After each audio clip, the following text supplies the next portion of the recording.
In today's video, I'm going to teach you how to create a video background in Framer. By the end, you'll have a clean, looping video sitting behind your content, ready to elevate your landing pages and hero sections. I'll keep it simple and clear so you can follow along in real time, and I'll add quick tips along the way to help you avoid common gotchas. First, go to Framer. Open it in your browser and head into the project where you want the video background. If you're starting fresh, create a new page so you have a clean canvas. Think of the canvas like your stage and the layers panel as your stack of elements. A background video will live at the bottom of that stack, so other content sits on top of it. Next, click on Insert. You'll find the Insert control in Framer's interface. It's your gateway to adding anything new to the page. Opening it reveals all the building blocks you can drop into your design. If you like to move fast, remember, there's usually a search bar in this panel to jump straight to what you need.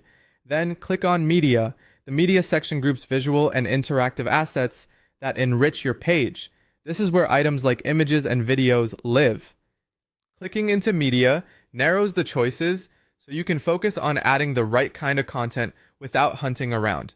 Now click on video. Framer will place a video element onto your canvas. This is the layer that will become your background. You can position and resize it just like any other element.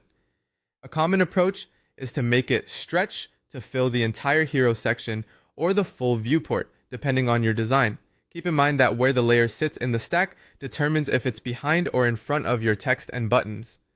On the right panel, add the video URL or upload a file from your computer.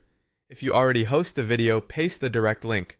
If not, upload a local MP4 or a similarly compatible format. Short, subtle loops usually work best, and a smaller file size helps pages load faster. Background videos are typically muted and designed to loop so they feel seamless, and many browsers only allow autoplay when audio is off. If your footage is high contrast or busy, consider pairing it with solid overlays or thoughtful text colors so your headings remain readable. That's it. Go to Framer, open Insert, choose Media, select Video, and supply your source on the right. Preview your page and enjoy your new video background.